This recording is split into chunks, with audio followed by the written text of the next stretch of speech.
Hola, ¿qué tal muchachos? Continuamos con los apartados, llegamos al apartado 3.1, quiere decir que estamos en el capítulo número 3. Sin embargo, antes de empezar a abordar el capítulo número 3, me gustaría retomar el capítulo número 1. En el capítulo número 1 nosotros propusimos una problemática y eso lo tenemos abordado en el apartado 1.1 a través de la pregunta que allí se escribió. Esa pregunta hasta el momento ha quedado sin resolverse. Sin embargo, en 1.4 nosotros lanzamos una propuesta tentativa para esa problemática. Después, en el capítulo número 2, nosotros profundizamos sobre el conocimiento de esa problemática a través de 10 capítulos, a través de 10 temas, si lo queremos ver así. Esos 10 temas los abordamos y entonces ganamos profundidad en el conocimiento de la problemática. Sin embargo, la pregunta todavía sigue sin resolverse. Es en este capítulo número 3 donde yo voy a decirle al lector cómo propuse que se abordara la pregunta, la problemática en concreto, y eso lo voy a hacer a través de estos apartados. En este primer apartado se llama diseño de investigación y yo necesito contestar 2 preguntas guía. Sin embargo, antes de empezar a abordar la pregunta guía, me gustaría decirte lo siguiente. Necesito que por favor revises este libro, en concreto el capítulo número 5 y el capítulo número 7. Eso te va a permitir encontrar las justificaciones de las preguntas guía. Es decir, encontrar las razones de por qué es determinado alcance de estudio y por qué es determinado diseño de estudio. En este video voy a tratar de ser muy simplista en explicación para que no quede muy extenso, sin embargo, sí necesitas revisar esos 2 capítulos. Bien, empezamos con las preguntas guía. Las preguntas guía las tenemos aquí. Revisamos entonces la primera pregunta guía y me doy cuenta que me dice que primero lea el capítulo número 5. Y después entonces abordaré la pregunta del inciso A. Me dice respecto al alcance de estudio, qué tipo de investigación es. Vamos a explicar este apartado de una manera simplista. Bien, vamos a imaginar que los alcances de estudio van teniendo un nivel de profundidad. Eso no significa que uno sea mejor que otro, simplemente uno es más profundo que otro. Tenemos en un primer nivel de profundidad un alcance exploratorio, en un segundo tenemos un alcance descriptivo y en un tercero tenemos un alcance correlacional y finalmente en un cuarto nivel de profundidad tenemos un alcance explicativo. Bien, vamos entonces a revisar que este primer alcance de estudio no lo podré escoger por una razón. Revisando el capítulo número 5, me dice que los estudios de alcance exploratorio no generan hipótesis. Sin embargo, este trabajo necesita llevar una hipótesis, por lo tanto, yo no podré escoger este alcance, puesto que sería incongruente. Me quedo entonces con 3 opciones, la número 2, la número 3 y la número 4. Me doy cuenta, si analizo cada uno de los alcances, me doy cuenta que provienen de un verbo. Aquí proviene del verbo describir, aquí viene del verbo relacionar y el último del verbo explicar. Ahora, ¿esto de qué me va a ayudar? Me va a ayudar para entender mi pregunta, cuál es el alcance que tiene sin necesidad de hacer mayor análisis. Si mal no recuerdo, la característica número 2 de la pregunta que propusiste en el apartado 1.1 era que después del signo de apertura de interrogación, aquí había una palabra que sugería una indagación, una palabra que sugería el cuestionamiento. Por ejemplo, cuál, cómo, dónde, por qué, etcétera, etcétera. Bien, aquí entonces voy a encontrar precisamente la palabra que me va a sugerir si se hace una descripción en la pregunta, si busca relacionar 2 elementos o bien busca una explicación. Por ejemplo, la pregunta, ¿cuál es el mejor método para X situación en X lugar? Bueno, ahí me está diciendo entonces que busca una descripción. ¿Por qué razón? Porque cuando yo voy a contestarla, yo voy a contestarlo como el mejor tratamiento para X situación es, y ahí estoy generando entonces una descripción. Ahora, me doy cuenta entonces que las preguntas que empiezan con cuál o sus derivados normalmente generan una descripción por respuesta, por lo tanto sería un alcance descriptivo. Ahora bien, las preguntas que incluyen un VS, que significa versus, o bien que incluyen la letra O, generando entonces una comparación entre dos cosas, serán de alcance correlacional. De esa forma las pudiera identificar fácilmente. Y finalmente, en el alcance 4, explicativo, que viene del verbo explicar, yo voy a encontrar las palabras ¿por qué?, ya que tratan de encontrar una razón de por qué suceden las cosas, o bien también pudiera encontrar la palabra razón y sus derivados. De esta manera sabré que la respuesta busca una explicación. De esta forma entonces tengo ya identificado cuál es el alcance. Ahora, ¿qué necesito hacer? En la pregunta del inciso A me dice que lo identifique, lo voy a mencionar en una primera ocasión y después entonces lo voy a justificar. En el entendido que para justificar necesito decir las razones de por qué digo que es determinado alcance. Y eso lo voy a encontrar, como te había dicho, en el capítulo número 5. Ahora, continuamos con el siguiente apartado, el inciso B. En este apartado me dice que primero revise el capítulo número 7. El capítulo número 7 de este libro, como te he hecho mención anteriormente. ¿Qué voy a revisar en ese capítulo número 7? Voy a revisar el diseño de investigación. Este diseño te lo voy a tratar de explicar aquí de una manera muy simplista. Este diseño implica la elección mayormente entre dos tipos de forma de hacer investigación. Uno es no experimental y otro es experimental.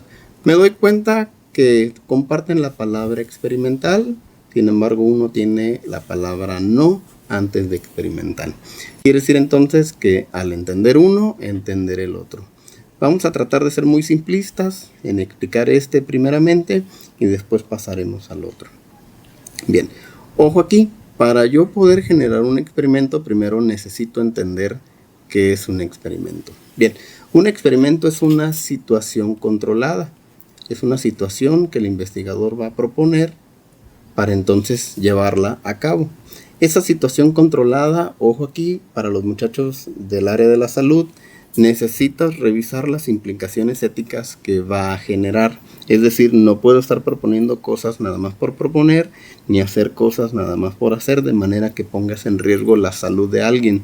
Si ves que mínimamente hay un riesgo de que las cosas no salgan bien, es decir, que la salud de alguien se vea comprometida, yo sugiero mejor no hacerlo de esta manera. Y entonces, como sí, hacerlo de la otra manera que más ratito te voy a explicar cómo. Esta situación controlada necesita ser propuesta por el investigador, en este caso tú. Sin embargo, ya hablamos acerca de que pudiera haber riesgos de que las cosas no sucedieran bien. Ahora también pudiera haber entonces como tal la negativa de parte de los lugares donde pues no fácilmente nos van a permitir hacer las cosas que nosotros proponemos. Ojo aquí, necesito que seas muy cauteloso. Es más, yo te sugeriría, si tú eres del área de la salud, que no hagas este tipo de investigación. Pero bueno, de todas formas voy a cumplir con explicarte en qué consiste. Esta situación controlada, te había dicho, es propuesta por el investigador y consiste en medir los efectos de algo sobre otra situación. Vamos a poner un ejemplo muy simplista. Estoy segurísimo que todos en algún momento hemos echado a andar alguna estrategia, ya sea para bajar de peso o bien ya sea para mejorar nuestra imagen física. No sé, vamos a pensar en la situación del peso. Quiere decir entonces que si yo echo a andar una estrategia para bajar de peso, primeramente necesito hacer una medición inicial, es decir, necesito saber cómo está mi peso en este momento. Posteriormente yo aplicaré esa estrategia, vamos a ponerle este nombre genérico, y después voy a volver a realizar otra medición que entenderé como final. Obviamente en este ejercicio de aplicar una estrategia va a pasar cierto tiempo. Bien, esto es lo que mínimamente se necesita para poder hacer un experimento. Se necesita, desde luego, tener la voluntad de poder hacerlo y, bien importante, tener las condiciones para poder hacerlo. Número 2, necesito generar una medición inicial, necesito generar cuando menos una sola aplicación de la estrategia. Y número 3, necesito generar una medición final.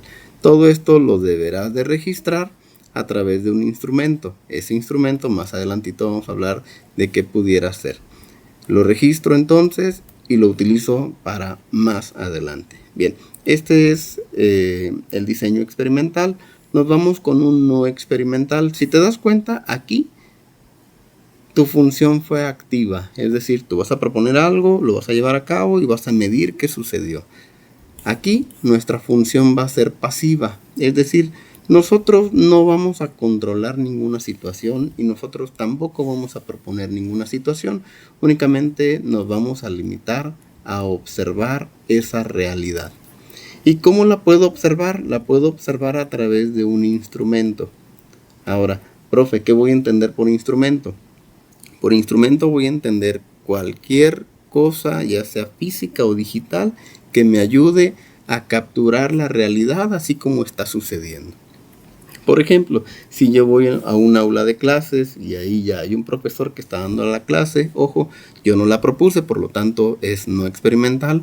Y entonces, ¿qué voy a hacer? Únicamente me voy a limitar a observar qué está sucediendo y lo puedo hacer a través de una guía de observación. Ahora bien, esto vamos a hablar más adelante en otro video.